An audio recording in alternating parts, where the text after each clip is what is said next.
Si vous nous rejoignez, merci de votre fidélité. Bienvenue, mesdames et messieurs. Voici les titres de votre journal. Le contrat de construction de la route Farana-Dabola est signé. La cérémonie a eu lieu il y a quelques jours en présence du ministre secrétaire général de la présidence. 106 km seront réalisés pour plus de 200 millions de dollars américains. Retour des migrants guinéens en provenance de la Tunisie. L'opération est mise en route par le chef de l'État, général Mamadi Doumbouya. L'État ne laissera jamais tomber un Guinéen partout où il se trouve dans le monde. On fera le point tout à l'heure dans ce journal. On ira enfin à Abidjan pour vivre la journée dédiée à la Guinée à l'occasion du FEMUA 2025. Notre pays a brillé sur scène et en dehors des scènes. Une véritable démonstration de puissance culturelle à laquelle nos envoyés spéciaux ont assisté. Voilà pour le sommaire. Bonsoir à tous. Le lundi 14 avril 2025, la salle de réunion du Petit Palais a servi de cadre à la cérémonie de signature du contrat de construction de la route Farana-Dabola. C'est le ministre secrétaire général de la présidence de la République, général Amara Camara, qui a présidé la cérémonie. Cette route longue de 106 km sera réalisée par une entreprise espagnole pour un montant total de plus de 200 millions de dollars américains. Adjudant-chef Bakar Kamano, correspondant de la presse militaire. Et de sa vision pour une Guinée rayonnante, la volonté manifeste du chef de l'État, le général Mamadi Doumbouya, de doter la République de Guinée de réseaux routiers conformes aux normes standards, se matérialise de plus en plus au profit du peuple souverain de Guinée. Cette dynamique imprimée par le chef de l'État se renforce, consolidant davantage les relations diplomatiques de la République de Guinée à l'échelle mondiale. Conformément au troisième pilier du programme Simandou 2040, à savoir infrastructure, transport et technologie, ce département stratégique poursuit ses grandes actions de construction et de réhabilitation des voiries urbaines ainsi que des routes nationales du pays. Ainsi, ce lundi 14 avril 2025, le contrat pour la construction de la route Dabola-Farana a été signé avec une entreprise espagnole. Un montant de 200 millions de dollars américains sera investi pour la réalisation des travaux de cette route longue de plus de 100 km qui n'a jamais connu de bitumage. Et aujourd'hui, c'est une journée importante pour l'Espagne, ici en Guinée. Il y a une année, quand j'étais au palais de Mohamed V, on était avec monsieur le chef de cabinet et monsieur le secrétaire général, quand je présentais mes lettres de créance à monsieur le président de la République, on avait évoqué la volonté de l'Espagne de donner un nouveau souffle aux relations, surtout aussi dans le domaine économique. On a eu une relation depuis 2007 qu'on a ouvert l'ambassade qui était basée beaucoup dans le domaine migratoire. Mais on ne voulait pas se limiter à ça. On voulait accompagner aussi la Guinée dans son développement, bien sûr dans le domaine économique avec la présence de nos entreprises. Et le projet de Propaf, c'était l'un des projets, disons, les plus importants pour l'Espagne. C'est pour cela qu'aujourd'hui, c'est une journée importante pour nous. Ce contrat vient s'ajouter à une longue liste d'accords déjà signés, exécutés ou en cours d'exécution par l'actuelle équipe dirigeante du département en charge des infrastructures et des travaux publics. À cette occasion solennelle, le ministre Mahamadou Diallo a exprimé sa gratitude et sa reconnaissance envers le président de la République, le général Mamadi Doumbouya, qui fait du développement de notre pays une priorité absolue. Il a également insisté sur la qualité des travaux à réaliser ainsi que sur le strict respect des délais contractuels. Un sentiment de beaucoup de fierté. Aujourd'hui, c'est Dabola Farana qu'on vient de signer, mais je pense qu'il y a quelques semaines, c'est bien de rappeler à l'opinion publique que les gens se souviennent. On a signé ici Bissé Klima Dingirai, on a signé Mamou Farana, on a signé Mamou Labé, on a signé Boké Gawal, on a signé Kankan Kissidougou et aujourd'hui Farana Dabola. Donc c'est un total aujourd'hui d'environ 1000 km. Je pense que c'est une grande première dans l'histoire de la Guinée. On s'est engagé sur 1000 km avec des financements différents, structurants, avec des partenaires techniques et financiers qui font confiance à la Guinée. Donc je pense que tout ça, c'est à mettre à l'actif et remercier le leadership du général Mamadi Doumbouya, le président de la République, dans ces grandes ambitions qu'on est en train de matérialiser aujourd'hui. C'est un gros projet sur lequel on se réjouit. C'est 106 km pour 203 millions d'euros. C'est des projets qui viendront soulager nos populations. Et tout ça, ça concourt à la vision 2040 de Simandou. Présidé par le ministre secrétaire général de la présidence de la République, le général Amara Camara, La cérémonie a été rehaussée par la présence d'éminentes personnalités. Parmi elles figuraient le ministre directeur du cabinet de la présidence de la République, Djiba Diakité, des membres du gouvernement, des cadres de l'administration publique guinéenne, ainsi que des représentants de la délégation de l'ambassade d'Espagne. La vision du chef de l'État, c'est de permettre de doter la Guinée d'infrastructures. Et depuis, il est en train de délivrer, mais beaucoup plus les semaines précédentes. Pourquoi spécifiquement les semaines précédentes? Un projet de route, ça demande des études. Et c'est quand les études sont finalisées, les procédures administratives sont finalisées, que des signatures se font. Et donc, il y a eu du travail acharné, abattu par l'ensemble des équipes des départements ministériels concernés. Et c'est ce qui nous permet encore une fois ce soir de nous retrouver. Dès la signature de ce contrat, on verra, comme pour les autres contrats déjà signés, à ce que les travaux se fassent dans les règles de l'art, conformément au cahier des charges. En plus des cahiers des charges, le respect des délais contractuels. Nous voulons des routes de bonne qualité, faites aussi à temps. Nous y veillerons. Et l'approche aujourd'hui que nous voulons saluer, c'est aussi l'approche d'une coopération qui est en train de donner ses fruits. La mise en œuvre de ce projet historique inscrit dans le cadre du programme Simandou 2040 contribuera à améliorer le trafic et les réseaux routiers en République de Guinée, tout en facilitant l'interconnexion des villes et localités du pays. Dans l'actualité encore, après le coup d'envoi de l'opération d'enrôlement biométrique pour 45 jours, les autorités du ministère de l'administration du territoire et de la décentralisation veulent aller vite et bien. Et pour réussir l'ensemble du processus, les associations de presse et organisations de la société civile sont mises à contribution. Objectif, renforcer le rôle de ces structures dans la mobilisation sociale autour de ce recensement biométrique. Amadou Touré, Abdul Razak Souma. Après le lancement officiel du recensement biométrique, le ministère de l'administration du territoire et de la décentralisation veut aller vite et bien pour tenir la date du 21 septembre prévue pour le référendum constitutionnel. Pour y arriver, le département implique les organisations de la société civile et les associations de presse. Objectif, sensibiliser et mobiliser les populations pour une forte adhésion à l'enrôlement biométrique prévu pour 45 jours à compter de la date de son lancement. Ce recensement n'est pas comme les autres recensements. C'est pourquoi nous avons fait une mobilisation sociale. Toutes les plateformes de la société civile sont mobilisées. Et aujourd'hui, nous sommes venus pour leur donner leurs différents chèques du trésor public pour les permettre de descendre à l'intérieur du pays. Cette cérémonie de remise des chèques à ces organisations concernées est une autre étape pour atteindre cet objectif de bonne organisation des échéances électorales.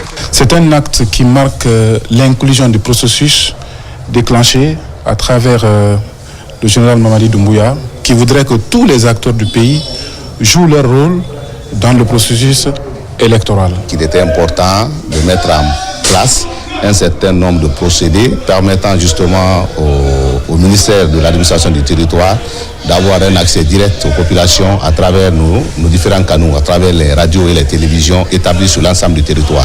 Pendant 1 mois et demi, plus de 6 000 équipes auront pour tâche l'enrôlement de tous les Guinéens âgés de 10 ans et plus afin d'établir le registre national des personnes physiques, le RNPP, d'une part, et de l'autre, mettre en place le fichier électoral biométrique fiable et ces structures sont appelées à jouer un rôle central dans l'accomplissement de cette mission. Voilà, le recensement biométrique des Guinéens dont on parle va donc s'étendre du 15 avril au 30 mai 2025 dans toutes les communes du pays et du 30 avril au 20 mai dans les ambassades et consulats. On en parle d'ailleurs avec notre invité sur ce plateau. Bonsoir à vous, monsieur Mohamed Siké Camara. Bonsoir. Merci d'avoir accepté notre invitation. Vous êtes le secrétaire général du ministère de l'administration du territoire et de la décentralisation. Première question en deux, monsieur Camara. En quoi consiste ce recensement biométrique et surtout quelle est son importance? Merci pour l'invitation, M. Camara. Et effectivement, comme vous le savez, le CNRD, dans sa vision de refondation de l'État et de rectification institutionnelle s'est fixé dès le départ comme mission la réforme de l'État et la modernisation du système de l'État civil à travers la création du programme national de recensement administratif à vocation d'État civil. Le recensement que nous entamons aujourd'hui a pour objectif la mise en place d'un système d'état civil et d'identification des personnes physiques fiables. Allez, M. Camara, vous le permettez, dans un instant, nous allons revenir à vous pour continuer justement cet entretien. On a un problème de son. On va vous proposer cet élément et juste après, on va revenir à notre invité. Et cet élément, c'est bien sûr le retour des migrants guinéens en provenance de la Tunisie. Je le disais tout à l'heure, l'opération a repris hier avec l'arrivée d'une centaine de jeunes, de femmes et d'enfants.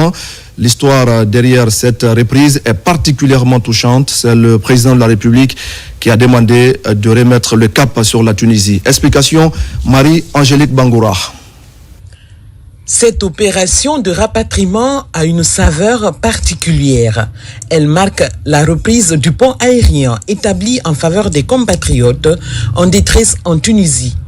Leur cri de cœur, exprimé dans des vidéos relayées sur les réseaux sociaux, est parvenu au président de la République, le général Mamadi Doumbouya.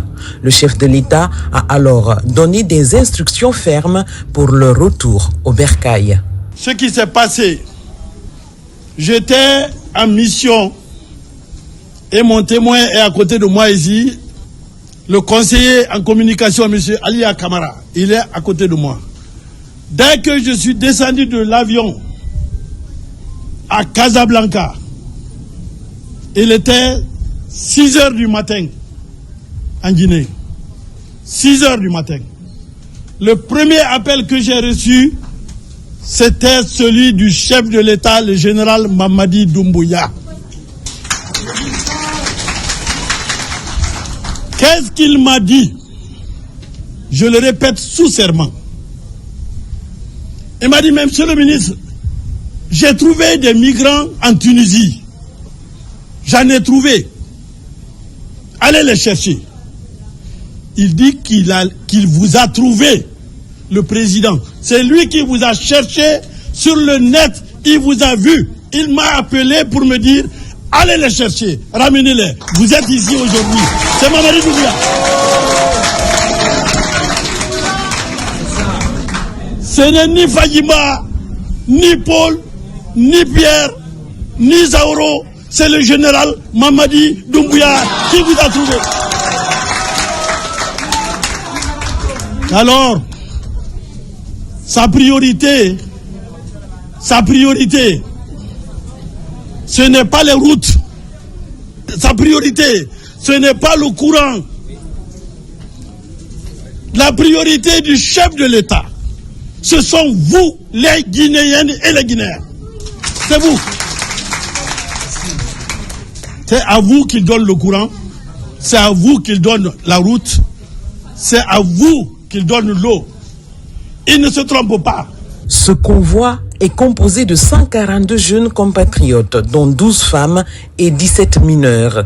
Ils expriment leur reconnaissance au chef de l'État qui, depuis le début des opérations de rapatriement, a déjà permis à plus de 18 000 Guinéens de rentrer à la maison pour participer aux efforts de développement du pays. Depuis 2021, je suis parti en Tunisie, c'était en octobre.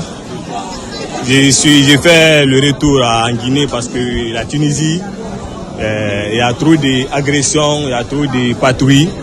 Les bailleurs, si tu loges la maison, c'est eux-mêmes qui vont appeler les clochards pour vous agresser. Moi, ils ont venu un jour, j'étais seul dans la maison avec les machettes. Ils ont fait ce qu'ils voulaient, j'ai envoyé la photo à ma famille. Les cicatrices sont là. Ma femme était enceinte de 5 mois.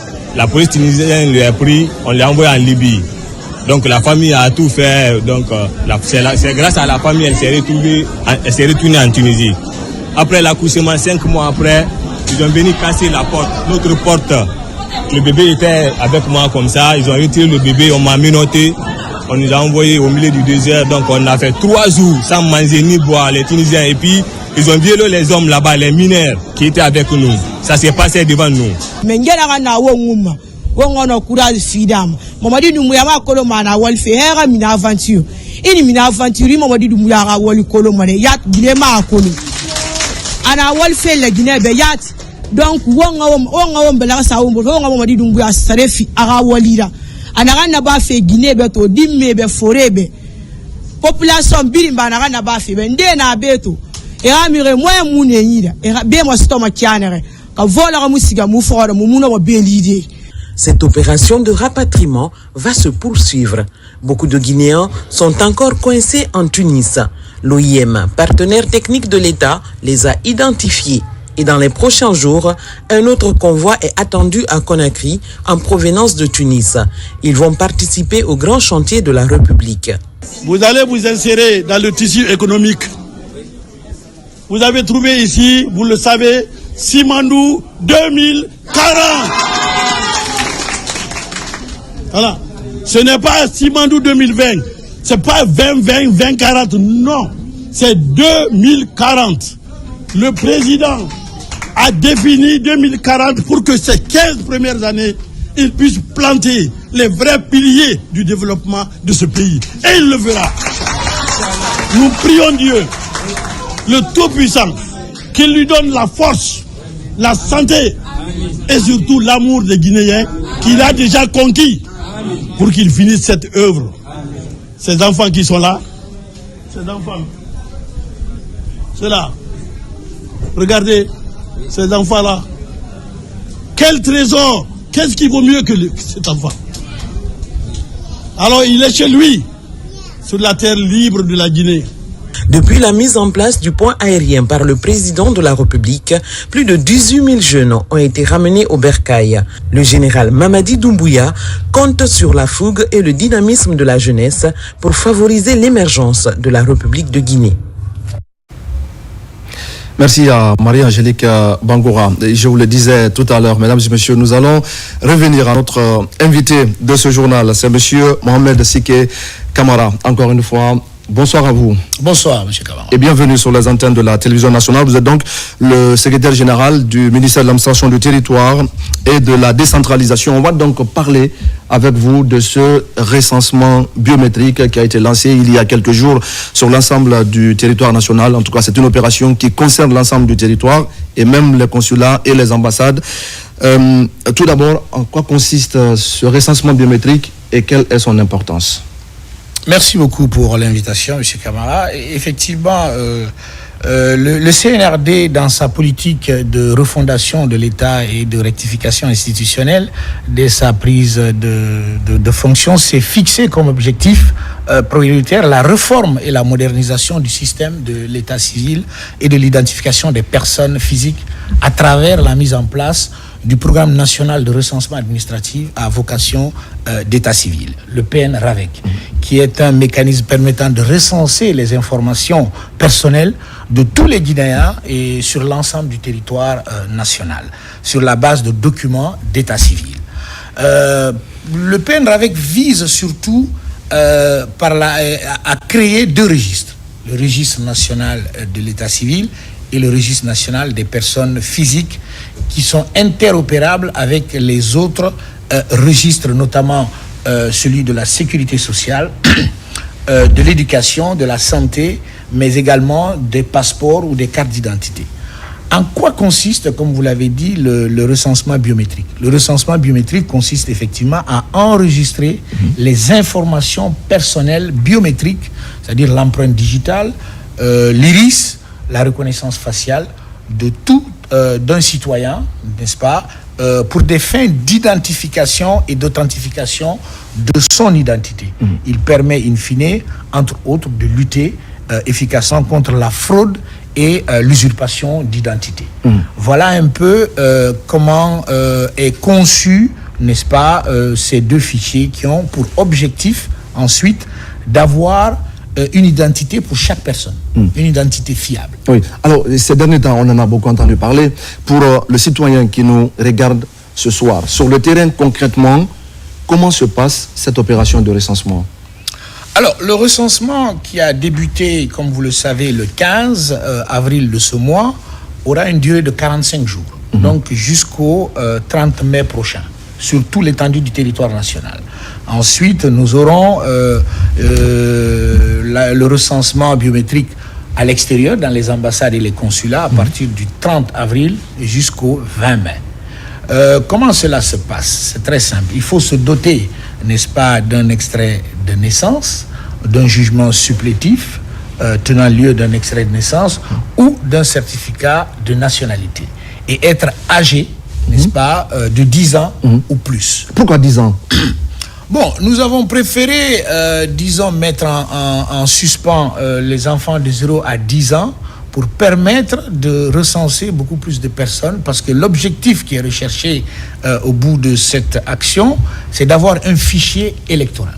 Donc, par la suite, le PNRAVEC étant un système continu, nous reviendrons sur les enfants de moins de 10 ans pour pouvoir recenser et permettre à tout bon Guinéen d'obtenir un titre d'identité fiable, efficace et qui ne souffrira d'aucune contestation. Alors, pour la réalisation de cette opération, sur le terrain, quels sont les organes qui sont chargés de la mise en œuvre de ce recensement biométrique? Bon, effectivement, c'est le ministère de l'administration du territoire et de la décentralisation qui a la charge, qui est l'acteur principal de mise en œuvre, mais à travers deux structures principales, le PNRAVEC, dont je viens de citer tout à l'heure, le Programme national de recensement administratif à vocation d'état civil, et la Direction nationale de l'administration des affaires politiques et de l'administration électorale, qui sont les deux structures en charge de la mise en œuvre de ce recensement biométrique, comme je l'ai dit, qui prendra 45 jours sur l'ensemble du territoire national. Quelles sont les remontées dont vous disposez à date depuis le lancement de l'opération? Le recensement a débuté effectivement le 15 par les autorités et nous sommes actuellement dans un processus de déploiement du matériel, du kit, n'est-ce pas, sur l'ensemble du territoire national. Nous sommes dans un système de communication pour expliquer l'importance, n'est-ce pas, de ce recensement biométrique. Les remontées sont positives et nous avons 45 jours pour déployer tout le système que nous avons mis en place et nous espérons que d'ici là, tout sera mis en œuvre pour que les citoyens comprennent c'est quoi un recensement biométrique, quels sont les avantages liés à ce recensement et quels sont les désavantages quand un citoyen ne se recense pas. Puisque nous y sommes, rapidement, dites-nous, pour les citoyens, en quoi cette opération est importante, quels sont ses avantages et surtout, comme vous l'avez dit, qu'est-ce qui va se passer pour ce Guinéen qui raterait cette opération? Aujourd'hui, quand on est recensé biométriquement, on a un numéro d'identification personnelle, donc qui ne peut plus être modifié. On n'est plus face à la multiplication des documents frauduleux. On peut accéder, n'est-ce pas, aux infrastructures socio-économiques de base ou bénéficier des services sociaux de base. On peut avoir une identité unique, avoir une carte d'identité nationale qui est fiable, un passeport fiable, et surtout pouvoir voter, n'est-ce pas, et choisir ses futurs dirigeants. Donc, à contrario, ceux qui n'auront pas la motivation d'aller se faire recenser ne bénéficieront pas de tous ces avantages dont je viens de citer. Donc, je pense que c'est le moment pour nous, Guinéens, d'aller se faire recenser, qui, recensement, nous permettra de connaître non seulement le nombre d'étrangers vivant sur notre territoire national, mais surtout, n'est-ce pas, de bénéficier d'un document unique qui est le numéro d'identification personnelle dès sa naissance jusqu'à sa fin de vie. Aucune modification ne pourra être apportée à son identité. Alors, Monsieur Camara, on va terminer par le PNRAVEC, vous en avez parlé. Ce sont des éléments qui s'imbriquent, mais à la fin, lorsque ce recensement va prendre fin, quelle va être la suite pour le PNRAVEC? Le PNRAVEC continuera. Vous savez, les faits d'état civil ne s'arrêtent jamais. De la naissance jusqu'à la mort, nous avons plusieurs faits d'état civil qui se succèdent. Donc le PNRAVEC continuera, mais quand on aura un fichier électoral, il sera définitif.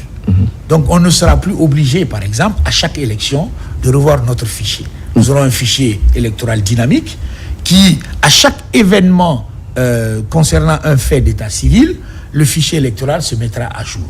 Ça permettra d'avoir une maîtrise de notre démographie, d'avoir, n'est-ce pas, des données sur notre développement économique et de ne pas tout le temps être dans une dynamique de contestation des élections parce que nous aurons un fichier unique, pérenne et qui se mettra à jour à chaque fait d'état civil. Donc je pense que c'est une évolution institutionnelle mais numérique et digitale qu'il faut préciser et qui est à mettre à l'actif du président de la République, chef de l'État. Ouais. Nous allons vous dire merci, Monsieur Mohamed Siké Camara, le secrétaire général du ministère de l'Administration du Territoire et de la Décentralisation, qui était donc l'invité ce soir de ce journal. Grand merci à vous, Monsieur Camara. Je vous remercie, Monsieur Camara.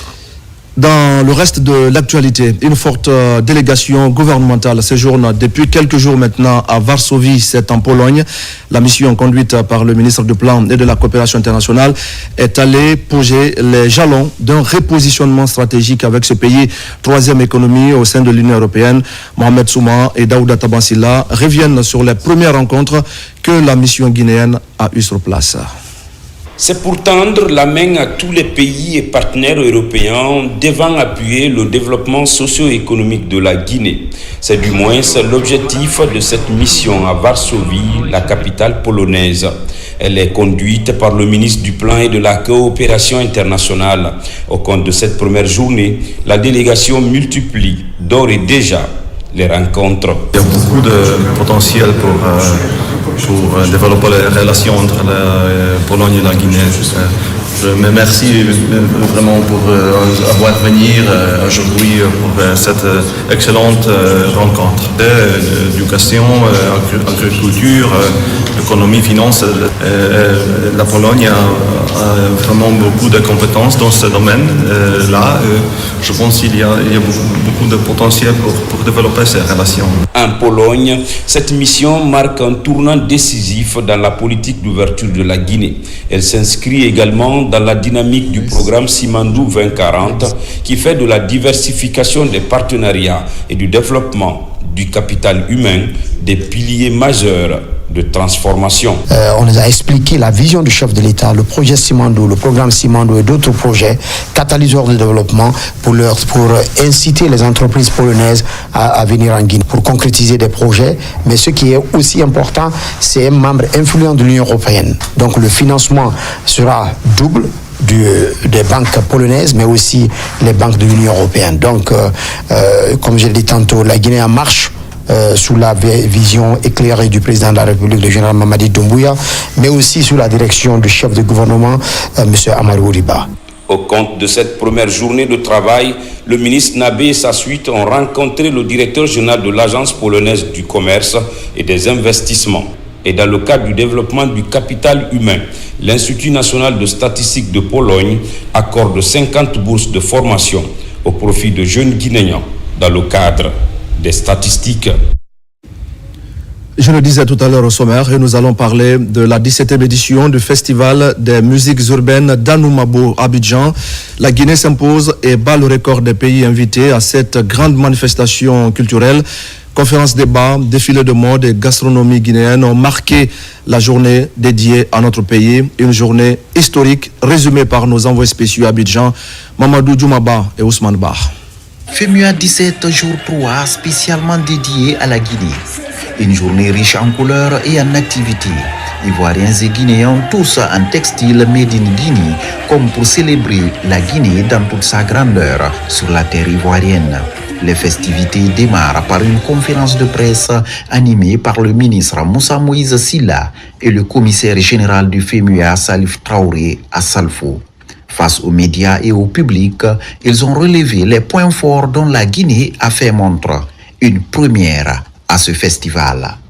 Ce plateau que j'ai partagé avec mon frère Assalfo, commissaire général du FEMUA, avait pour objectif d'expliquer un peu les objectifs de la désignation de la Guinée comme le pays invité d'honneur du FEMUA 17. Expliquer que nous sommes porteurs d'un message du président de la République, le général Mamadi Doumbouya, qui a accepté cette désignation, qui a mis les moyens pour nous accompagner. Vous voyez, nous sommes ici avec plus de 300 personnes, des artistes, des anciens ministres, des cadres de différents départements, pour porter son message de paix, d'unité et d'appel au vrai panafricanisme à l'endroit du peuple ivoirien, mais également de la communauté internationale. La conférence de presse est suivie d'un panel de la directrice générale de l'ONT sur le potentiel touristique guinéen. Puis, place à l'ambiance, marquée par des prestations des Guinness des records guinéens, suivies d'un défilé de stylistes modélistes. Une célébration du textile du pays invité d'honneur, avec des costumes. Des personnages incarnant les rois et résistants africains ont aussi fait leur démonstration. C'est un sentiment de fierté qui nous anime d'avoir été invité par le ministère et de faire partie de cette délégation qui se révèle à la Côte d'Ivoire et au monde à travers vraiment la force de sa culture. La culture qui doit être une puissance qui permettra à la Guinée de revenir en toute quiétude dans le monde divers de la grande culture universelle. Façon, on a ce sentiment de fierté d'être guinéen aujourd'hui. Façon, tous les autres pays nous envient. On a vu ici des collègues du Sénégal, de la Côte d'Ivoire qui sont en train de dire non, il faut qu'on se rapproche de nos ministères pour essayer de voir comment ça se fait. La Guinée est en train de faire ça et ça. Mais c'est parce que notre président a une volonté. Il a une vision. Dans la convivialité, la délégation mixte, nouveaux et anciens ministres, s'offre le plaisir sur le podium. Cette journée dédiée à la Guinée s'achève par la dégustation des mets de la gastronomie guinéenne dans toute sa diversité. Et de Abidjan, direction Osaka, au Japon. C'est là que se tient depuis près d'une semaine maintenant l'exposition universelle 2025. La Guinée prépare ici aussi la journée qui lui est dédiée et qui est prévue pour se tenir le 10 juin prochain. En attendant, l'Agence guinéenne de promotion des exportations échange sur le site avec certains pays. C'est pour voir dans quelle mesure pallier les insuffisances qui freinent leurs ambitions de développement socio-économique et partager des expériences pour des solutions pérennes. Envoyé spécial à Osaka, Karim Kamara. Chaque jour, la ville d'Osaka s'éveille vrambissante. Des mouvements rapides de rotation sont orientés vers l'île artificielle de Yumeshima, appelée encore île des rêves. Une ville dans la ville où tous les intérêts sont concentrés sur l'exposition universelle. Ici, l'innovation des uns et des autres rivalise. En l'espace de 5 jours, le stand de la Guinée a reçu environ 5000 visiteurs. Mes remerciements au président Mamadi Doumbouya et au président général Assimi Goïta, deux présidents visionnaires qui sont en train aujourd'hui de faire la promotion de leur pays et inculquer à la jeunesse et à l'ensemble de l'Afrique cette marque de confiance en soi.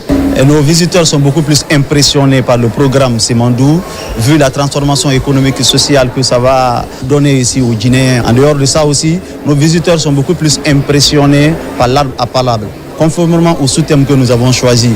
Dans la foulée, l'Agence guinéenne de promotion des exportations entreprend une démarche qui vise à explorer des pistes de futurs partenariats. Plusieurs stands sont visités et les échanges d'expériences portent sur des sujets comme l'agriculture, l'environnement à travers la protection des ressources naturelles ou encore le tourisme.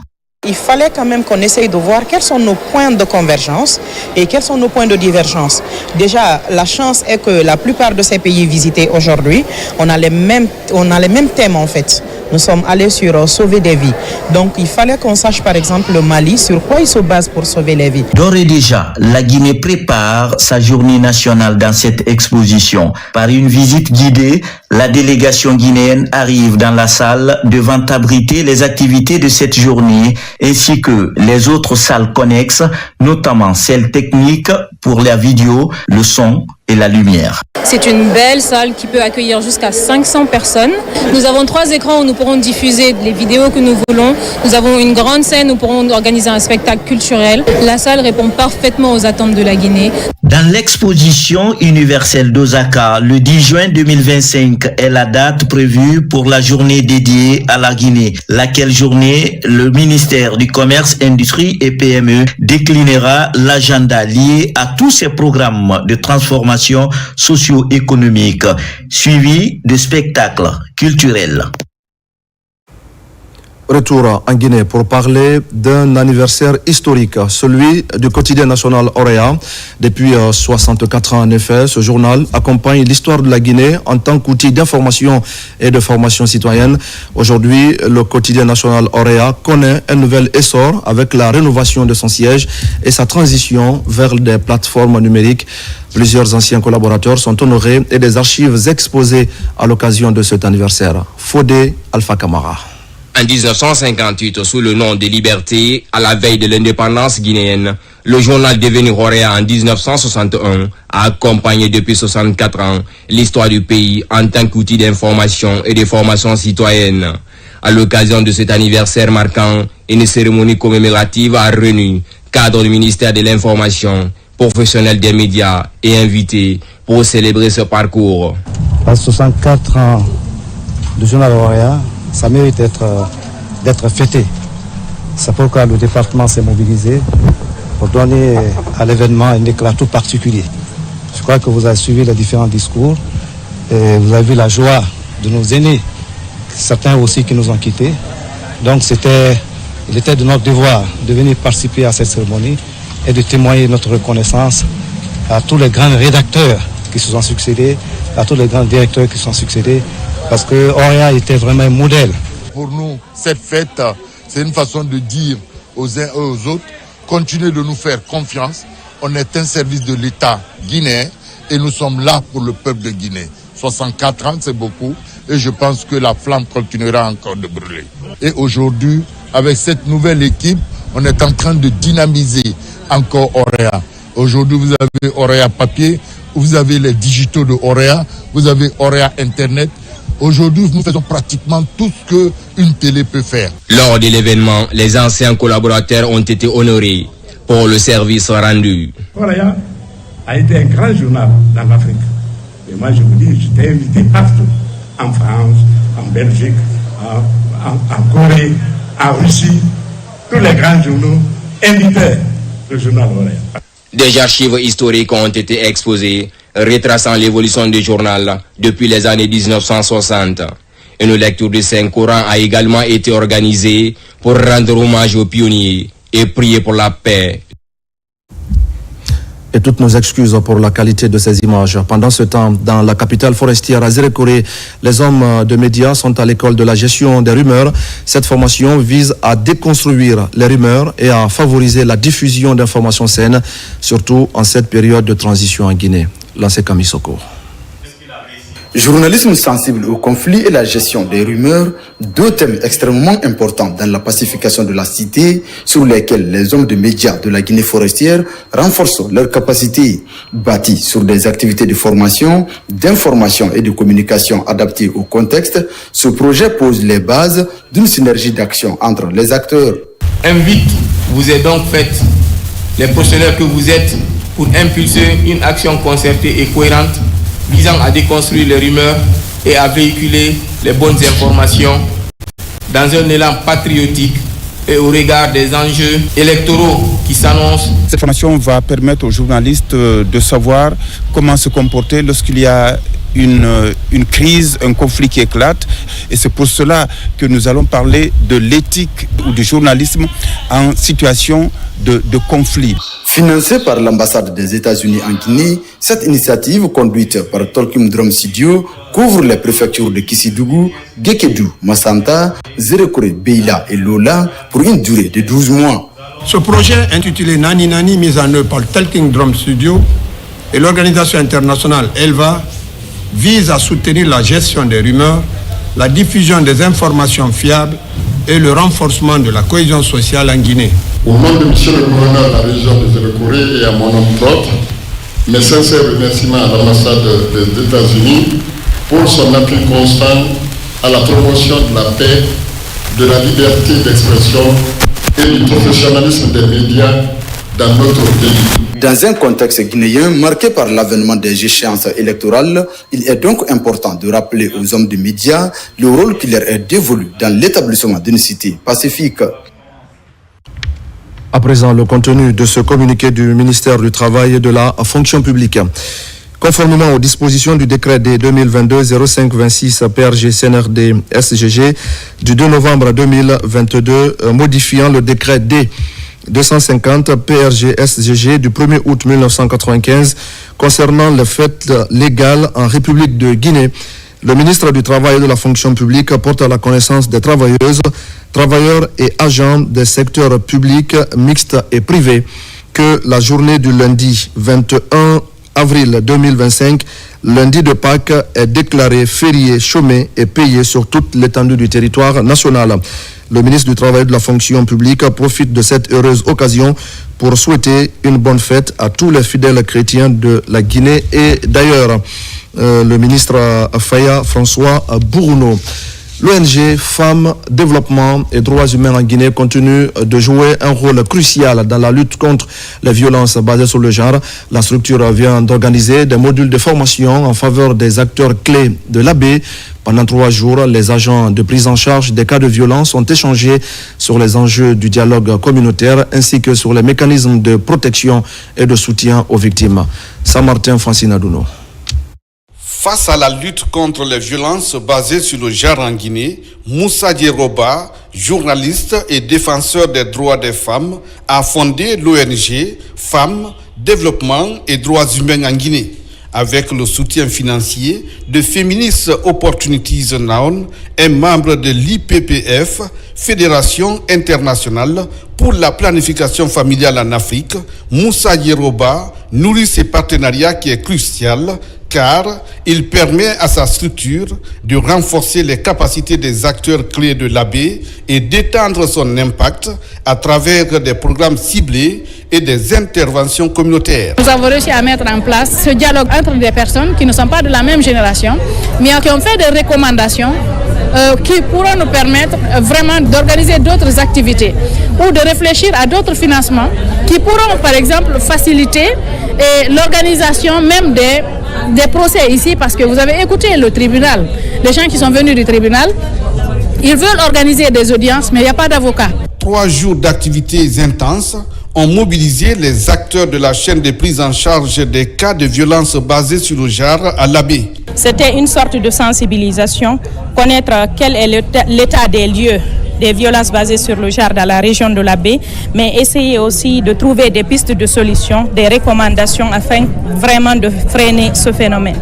Les violences conjugales, la mutilation génitale féminine, de la recrudescence des cas de viol à la baie. Placé sous le thème renforcement des capacités des acteurs de la chaîne et organisation d'un dialogue communautaire pour la lutte contre les VBG en milieu communautaire, ce projet vise à mobiliser et à former divers acteurs locaux et à créer des espaces de dialogue où les membres de la communauté peuvent échanger sur les VBG, partager des expériences et discuter des mesures de prévention afin d'améliorer la réponse aux violences basées sur le genre. On en vient maintenant à la journée mondiale de lutte contre l'hémophilie, une journée instituée depuis 1963 et qui est célébrée en Guinée pour l'occasion des séances de formation. Des panels et des conférences débats sont organisés. L'association guinéenne de lutte contre l'hémophilie et son partenaire Novo Nordisk Hemophilia Foundation ont profité de la journée pour parler des avancées et des défis de la lutte. Adia Toubari, Moussa Bangoura. L'hémophilie et la drépanocytose sont toutes des maladies héréditaires très répandues. Leurs facteurs de risque et symptômes sont souvent confondus à d'autres pathologies. Pour l'hémophilie, par exemple, le saignement reste le principal signe d'alerte. Tous les orifices naturels peuvent être l'objet de saignement. C'est sa seule manifestation clinique. Et il y a des éléments qui interviennent dans notre corps qui nous empêchent de saigner sans cause. On les appelle les saignements spontanés. Et aussi, quand on saigne parce qu'on a été confronté à une situation traumatique, ces mêmes éléments-là se mettent en place pour arrêter ce saignement. Sauf que chez les patients qui sont hémophiles, il y a l'un ou deux de ces éléments-là qui sont manquants. Ce qui fait que le traitement qu'on fait pour ces patients, c'est d'apporter ce qui leur manque. Depuis 2008, l'hémophilie est classée comme un réel problème de santé publique. En Guinée, 122 patients hémophiles sont suivis au service d'hématologie de l'hôpital Niastine. Le diagnostic précoce et l'accès équitable aux soins constituent encore des défis à relever. pas pour la Guinée seulement, pour beaucoup de pays, les cas sont encore sous-notifiés. Et nous n'avons pas beaucoup d'outils diagnostiques à disposition. C'est pourquoi cette équipe du ministère de la Santé en a fait une priorité et participe activement pour rehausser le niveau de prise en charge de cette maladie-là. L'OMS et la Fédération mondiale de l'hémophilie, à travers un mémorandum, ont donné des directives et recommandations sur les moyens de prévenir et de combattre l'hémophilie. Il s'agit entre autres la mise en place de programmes nationaux de prise en charge de l'hémophilie, l'intensification des activités de sensibilisation et de dépistage. À l'occasion de la célébration de la Journée mondiale de lutte contre l'hémophilie, une série de formations est faite pour une remise à niveau du personnel soignant. Faute d'un traitement adéquat, ces enfants, ces jeunes et ces adultes sont souvent condamnés à une vie d'isolement, de stigmatisation et dans certains cas à une mort prématurée. Aujourd'hui, aucune prévalence nationale de l'hémophilie n'est disponible, mais les acteurs impliqués dans la lutte mettent en avant la prévention par la promotion des examens prénuptiaux. Et puis, un médecin nord-coréen vient de tomber dans les filets du Comité technique national de lutte contre les pratiques médicales et paramédicales illégales. Selon nos informations, le médecin exerçait frauduleusement depuis 2023. Ces locaux, situés dans la commune de Matam, ont été donc fermés et l'auteur conduit à la gendarmerie. Tcherno Maroufba, Mohamed Mpati Kamara. À la commune de Matam, dans leur mission d'identification et de fermeture des cliniques ne répondant pas aux normes, les inspecteurs du comité technique national tombent sur un nouveau cas. Dans cet immeuble, un médecin nord-coréen pratique des activités médicales sans aucune certification et de surcroît dans un local non approprié.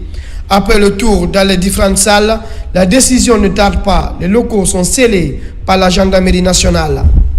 Il s'agit donc d'une question assez spécifique qui mérite une attention particulière et qui devrait servir d'ailleurs d'occasion pour attirer l'attention de nos chers citoyens afin qu'ils prêtent attention à leur propre niveau aux personnes qu'ils consultent pour les problèmes de santé.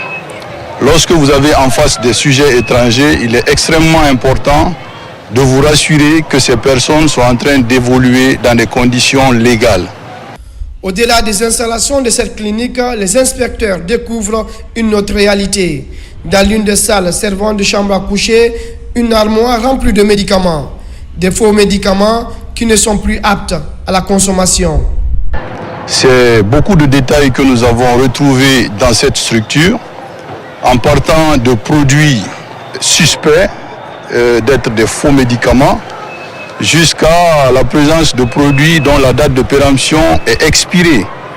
Rien ne nous rassure que ces produits n'étaient pas destinés à être administrés à des citoyens guinéens. Donc pour notre part, en tant que ministère de la Santé, la mesure qui s'impose, c'est la fermeture. Pour des fins d'enquête sur la présence de ce médecin nord-coréen exerçant frauduleusement la profession médicale sur le sol guinéen, il est mis à la disposition de la direction des investigations judiciaires de la gendarmerie nationale. Au même moment, la problématique liée à l'insalubrité préoccupe plus que jamais les autorités communales de Matoto. Hier, les conseillers de la mairie et les responsables des 13 quartiers de la commune se sont retrouvés pour évaluer la situation. La rencontre aboutit à une série de décisions qui visent à débarrasser les quartiers de leurs ordures avant les grandes pluies. Mohamedou Saliouba commente les images de Ousmane Kamara.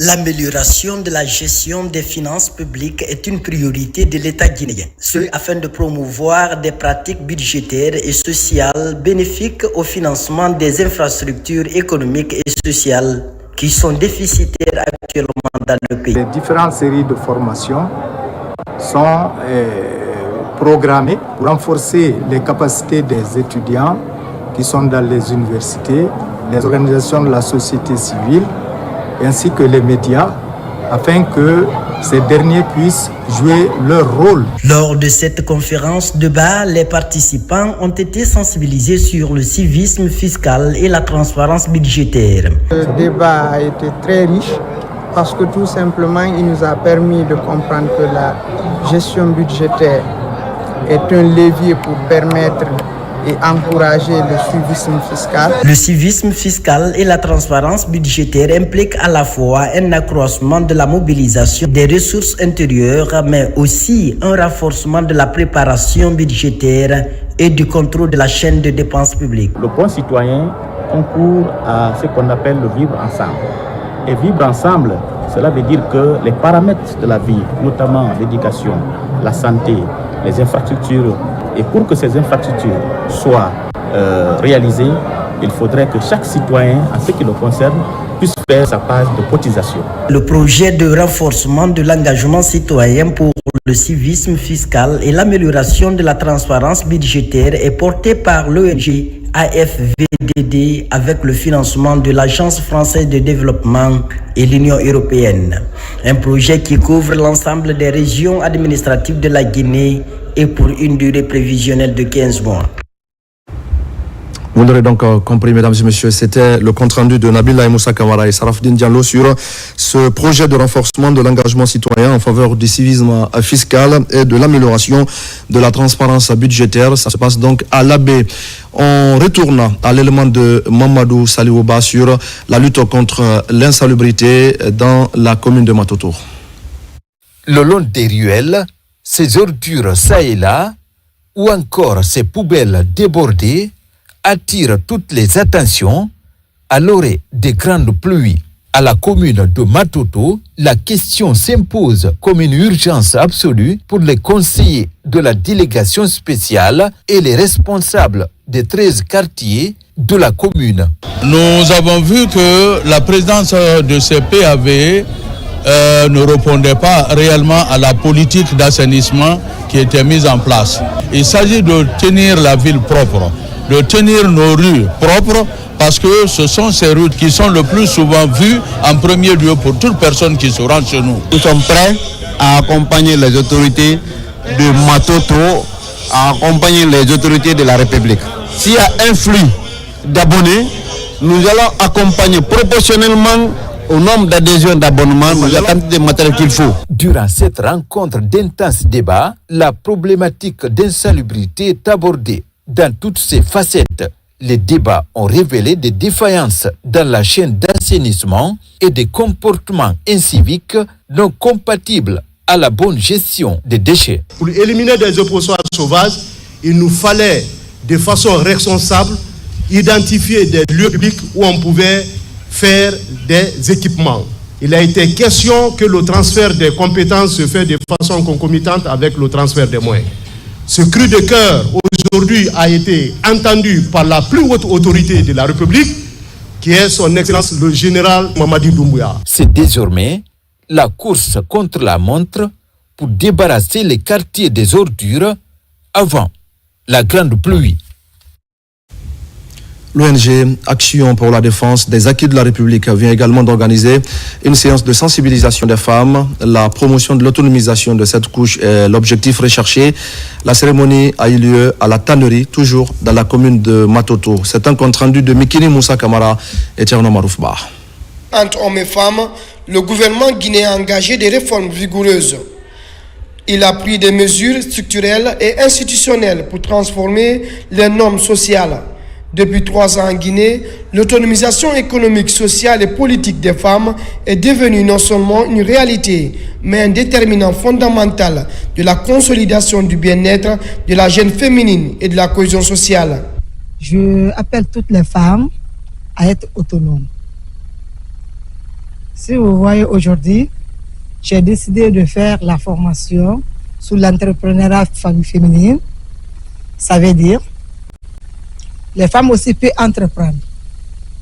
Rester à la maison, attendre l'aide des hommes n'est pas la solution. Donc j'appelle toutes les femmes du monde, principalement dans mon pays, la Guinée, de se lever, entreprendre, être indépendants de eux-mêmes. C'est dans cette lancée qu'on a une fois organisé un mouvement d'assainissement dans lequel on a motivé les femmes du marché, qui sont généralement des femmes analphabètes, pour qu'elles soient avec nous, et à long terme les initier à des activités qui vont les permettre d'être autonomes. La structure décide de renforcer les capacités socio-économiques des femmes à travers la formation de plusieurs d'entre elles à la gestion financière, coopérative et au leadership. Il est extrêmement important que l'estime de soi soit renforcée d'abord chez les femmes. Et ensuite, qu'elles comprennent c'est quoi l'entrepreneuriat féminin. Il y en a qui pensent, entre guillemets, que l'entrepreneuriat, c'est seulement avoir une grande société de renommée internationale. En outre, plusieurs groupements féminins de la capitale ont reçu des cours d'alphabétisation afin de promouvoir l'émancipation et le droit de la dite couche. Lancement officiel d'une nouvelle entreprise panafricaine de digitalisation en Guinée. La société Meraki Tech Guinée a pour objectif la transformation digitale des entreprises, mais aussi la formation des femmes et des jeunes sur les métiers du numérique. On fait le point avec Ali Badara Kondé. C'est parti avec le lancement officiel de la nouvelle entreprise panafricaine de digitalisation en Guinée dénommée Meraki Tech Guinée. Elle se fixe pour ambition d'accélérer la transformation digitale des entreprises africaines grâce à des solutions innovantes, accessibles et adaptées à leur réalité. Notre première filiale a été ouverte en Côte d'Ivoire depuis 2019 et nous avons décidé pour notre vision 2024-2025 d'ouvrir en Guinée parce que c'est un marché qui nous intéresse depuis longtemps. On a une grande initiative de formation des femmes au numérique, donc formation sur les métiers du numérique, mais aussi formation à des outils qui vont leur permettre d'être plus autonomes dans leurs activités. Et ce que nous faisons aujourd'hui, c'est vraiment de co-créer les solutions et les technologies adaptées au marché africain. Alors, aussi en termes de transformation digitale, nous intervenons dans le développement des solutions et bien évidemment dans du marketing digital aussi. Meraki Tech Guinée, c'est aussi la transformation digitale des entreprises en Guinée. Elle envisage de participer à la formation des femmes et des jeunes sur les métiers du numérique. On est très content de voir que justement un jeune cabinet a pu développer des solutions on va dire africaines, parce qu'à la fin de la journée, même si les applications que nous utilisons sont de l'extérieur, ce sont des applications, mais des produits qui sont développés par un cabinet africain. Cette entreprise panafricaine met à la disposition de ses consommateurs des produits comme le logiciel de gestion des établissements scolaires, une plateforme 360 de gestion des clients pour ne citer que ceci. Dans l'actualité encore, après les premières marches pour la paix dans les régions du pays, la synergie GMD25 et tous les mouvements affiliés viennent de se retrouver. Ils ont dressé le bilan des activités déjà réalisées et échangé sur les projets en cours. Leur objectif est de mieux accompagner les actions de développement initiées par le chef de l'État, général Mamadi Doumbouya. Bakari Bamba Kondé. La coordination générale de la synergie GMD25 a tenu une rencontre avec tous ces mouvements de soutien au président de la République. Cette réunion qui s'est déroulée à son siège a regroupé les représentants de diverses organisations, associations et mouvements citoyens engagés à accompagner la vision du général Mamadi Doumbouya. L'objectif était de faire le point sur les activités réalisées et se pencher sur les perspectives pour renforcer la synergie. La synergie est une plateforme fédératrice qui met l'ensemble des mouvements de soutien, les intégrer dans un projet global de mobilisation et de sensibilisation pour que cela puisse réussir partout en République de Guinée. Au cours de cette rencontre, plusieurs mouvements ont présenté un bilan détaillé des initiatives qu'ils ont mises en œuvre pour soutenir le président. Nous avons d'autres activités parce que la synergie, elle est nationale. Nous avons Mamou, Mandiana, et pourquoi pas le 19, la commune de Kaloum doit recevoir l'homme de destin, celui qui a l'amour pour sa patrie, l'expression même du patriotisme. Je veux nommer le général Mamadi Doumbouya. C'est la population de Massantan qui m'a mandaté de venir représenter Massantan et prouver à général Mamadi Doumbouya que nous sommes pour lui. La Guinée est pour le général Mamadi Doumbouya. Les mouvements présents ont convenu de mettre en place un plan d'action commun basé sur les campagnes visant à sensibiliser la population sur les réalisations du CNRD et à mobiliser le soutien autour des projets futurs. Un mot de sport avec cette semaine de formation et de détection des jeunes basketteurs. L'initiative est soutenue par la Fédération guinéenne de basketball avec pour objectif de contribuer à développer les compétences sportives des talents et à promouvoir cette discipline dans notre pays. Plusieurs jeunes ont été retenus et devront donc poursuivre des séries de stages pratiques. Ablé Diallo. Cette séance d'entraînement est le couronnement d'une semaine de formation de ces jeunes pépites du basketball guinéen. L'idée est d'améliorer le niveau des jeux de ces jeunes basketteurs, mais aussi leur inculquer des valeurs telles que le travail d'équipe, la discipline et la persévérance. Notre objectif, c'était de travailler la défense et l'attaque. Donc nous avons travaillé l'attaque, c'était comment espacer le terrain. C'est pour cela que vous voyez sur le terrain, il y a des calls là, en bleu là. Comment espacer, les apprendre, comment être patiente, comment se bouger sans ballon, comment passer, jouer en équipe. En défense, nous avons travaillé comment rétrécir le terrain, comment aider, on appelle ça 70-100. Cette démonstration de ces jeunes joueurs est l'illustration parfaite de l'impact positif des programmes développés au cours de ce partage d'expériences entre les professionnels et les locaux. J'ai appris assez de trucs, par exemple comme l'occupation du terrain et ne pas se précis quand tu as le ballon. J'ai appris plein de trucs, le mindset, tu te places très bien, la tête posée.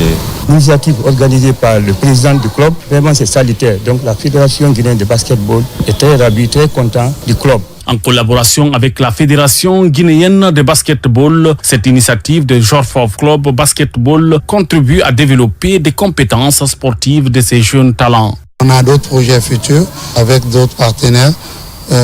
Pourquoi ne pas aller vers la construction d'une école de basketball en Guinée, qui sera une première au niveau de la sous-région. Nous, notre vision est basée sur l'international. À l'issue de plusieurs jours d'activité, 20 jeunes basketteurs sont sélectionnés pour cette année et 9 pour l'année prochaine. Ils devraient poursuivre des séries de stages pratiques ici pour certains et aux États-Unis d'Amérique pour d'autres. Et voilà, mesdames et messieurs, c'est la fin de ce journal. Merci à tous de l'avoir suivi. Je vous retrouve demain pour d'autres actualités de l'année, notre paradis terre de richesse et d'innovation. Je vous souhaite à tous de passer une belle soirée en compagnie de nos programmes.